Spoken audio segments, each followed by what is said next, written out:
Здравейте, колеги! Днес ще разгледаме темата за доказването в административния процес. Ще посочим какво представляват доказателствата, доказателствените средства и способите за събиране на доказателства. Доказването е въпрос, който е традиционен и за трите вида процеси, и за административния, и за наказателния, и за гражданския процес. То винаги е свързано с изясняването и оценката на факти и обстоятелства, като това изясняване цели да се стигне до обективната истина в процеса, т.е. да се види какво в действителност е станало.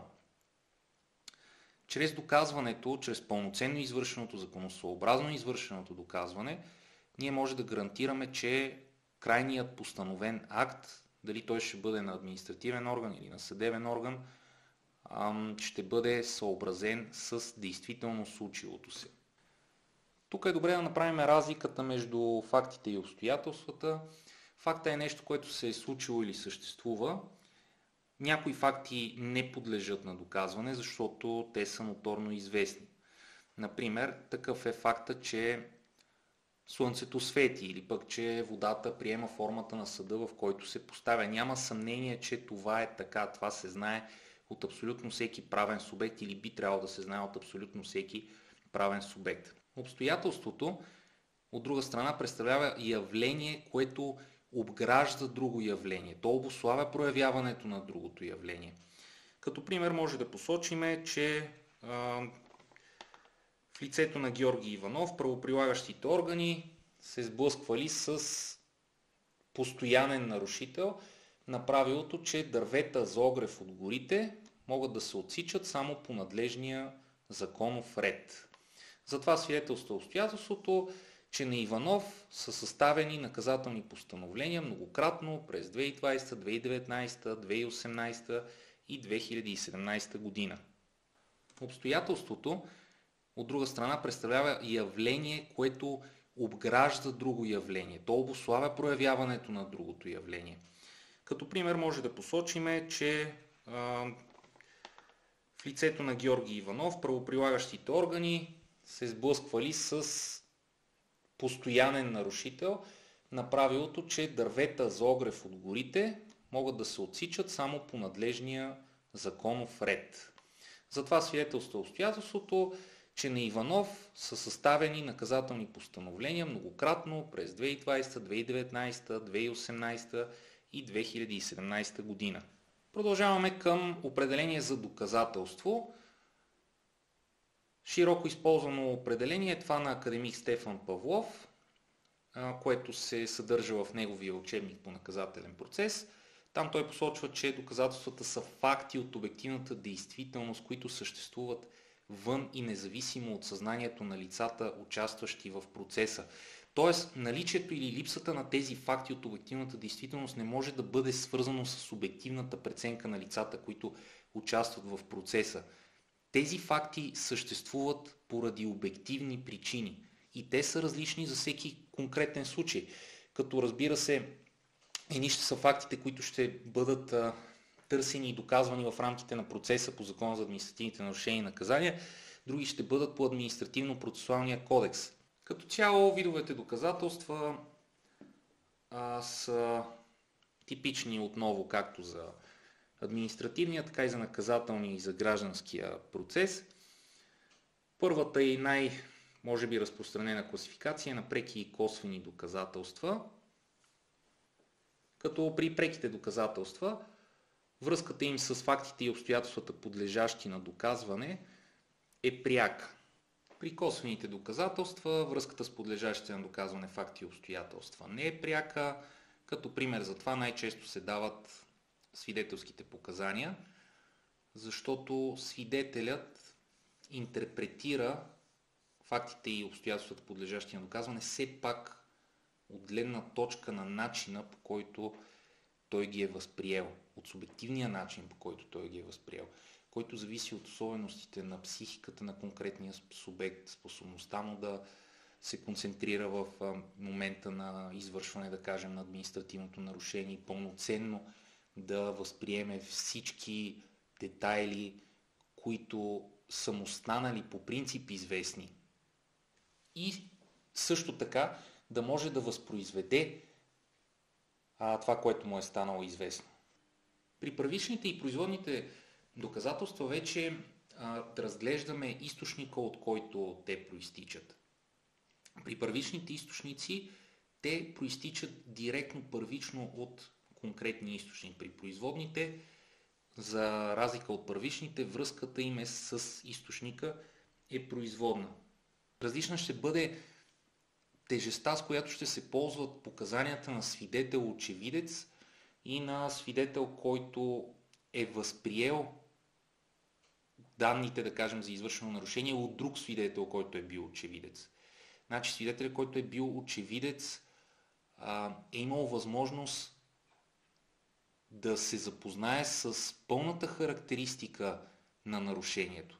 Докато този, който възприема от друг свидетел, все пак разчита на достоверността на това, което свидетелят очевидец му е казал.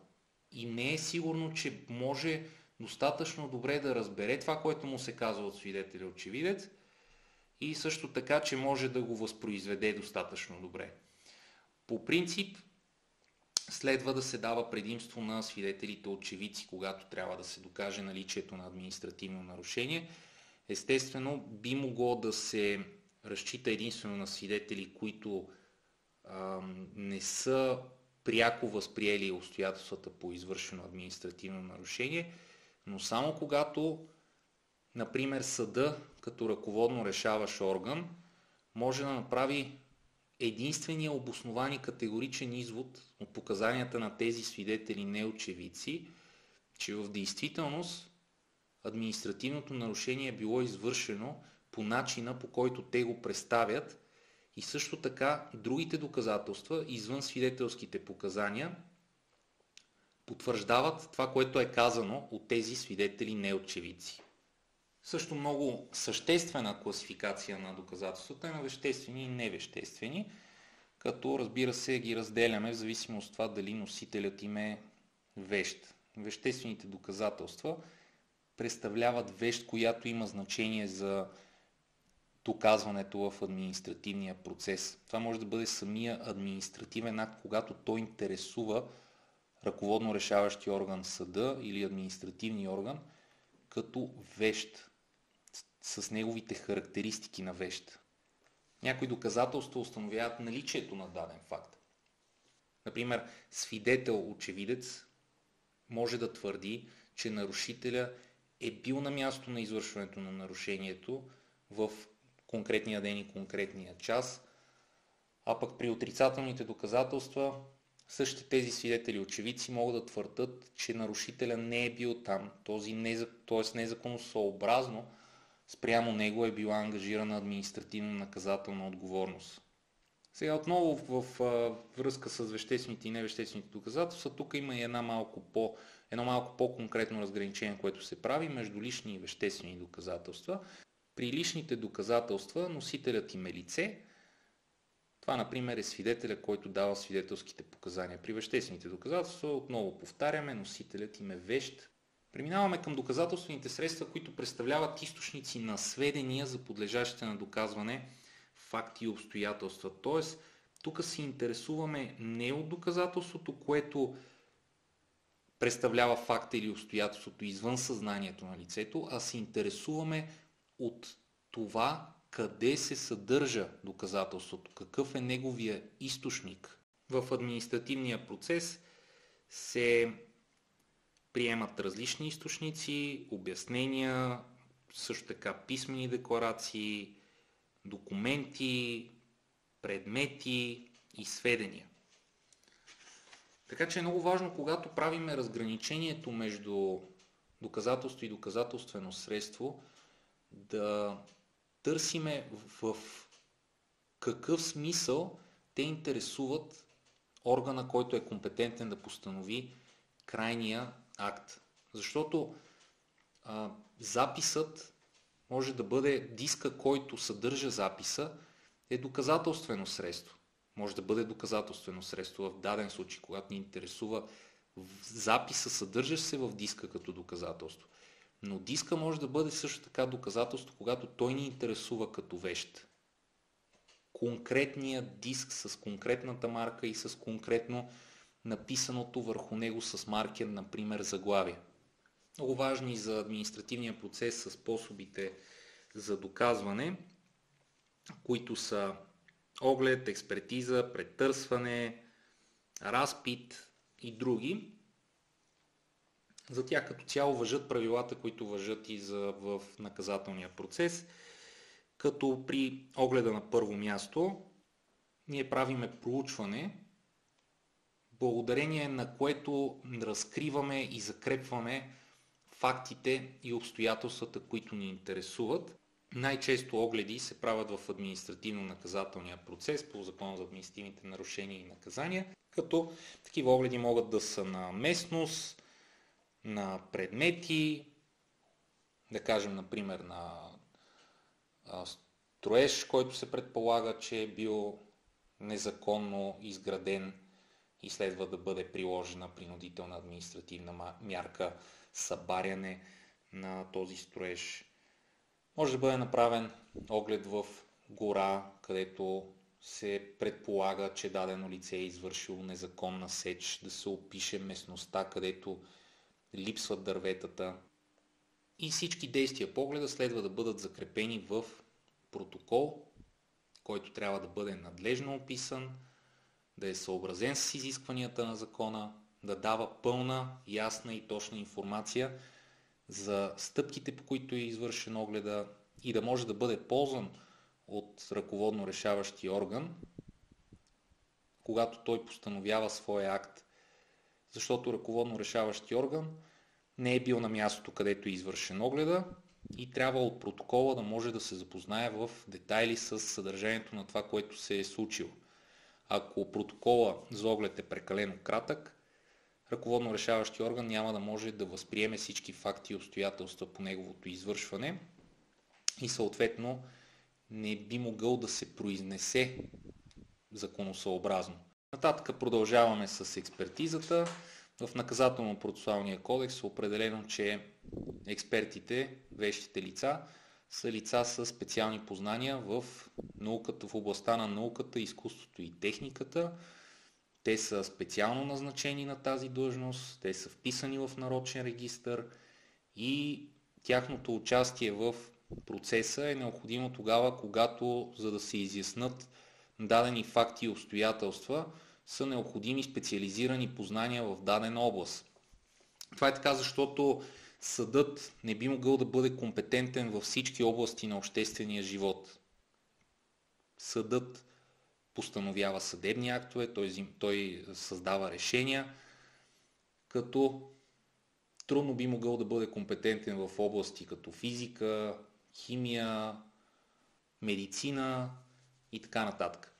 Затова, когато, например, трябва да се установи психологическото състояние на лицето, което е извършило административно нарушение, следва да бъде назначена съдебно-психологическа експертиза. Когато трябва да се установи наличието или липсата на истински подпис върху административен акт от страна на компетентен орган на администрацията, следва да се назначи графологична експертиза.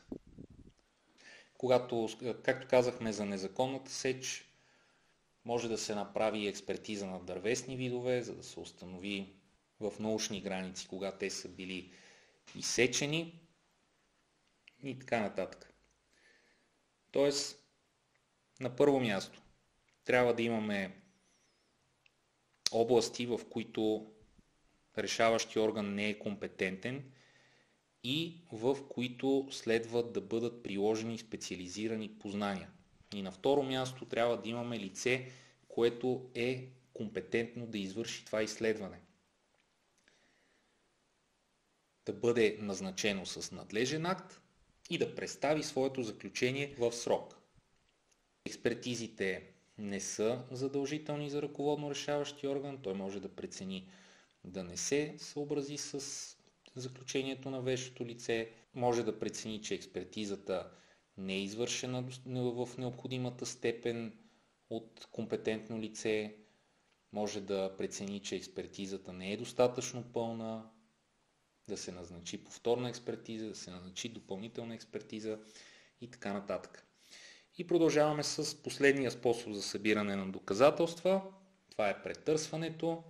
То се извършва тогава, когато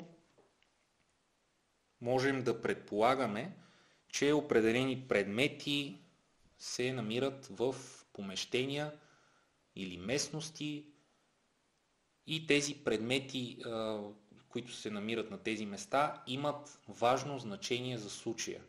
Това, например, може да бъде резачката, която е използвана за извършване на незаконната сеч на дървета за огрев.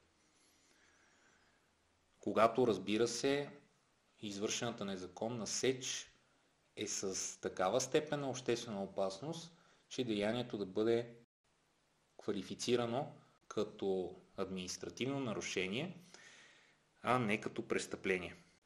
Отново при претърсването следва да бъде изготвен протокол. Важно е присъствието на поемни лица при извършване на претърсването, защото те могат да констатират неговото законосъобразно извършване. Поемните лица следва да не бъдат ангажирани по никакъв начин с конкретния случай, да бъдат безпристрастни и, разбира се, практически проблем е, че трудно поемни лица могат да бъдат намерени, да бъдат ангажирани, защото на този етап в процесуалната уредба не съществува последица, санкционна последица за физически лица, които откажат да бъдат поемни лица. Участието им в процеса зависи изцяло от тяхното желание, което създава редица практически трудности пред органите, които следва да използват такива способи за събиране на доказателствата и претърсване и оглед.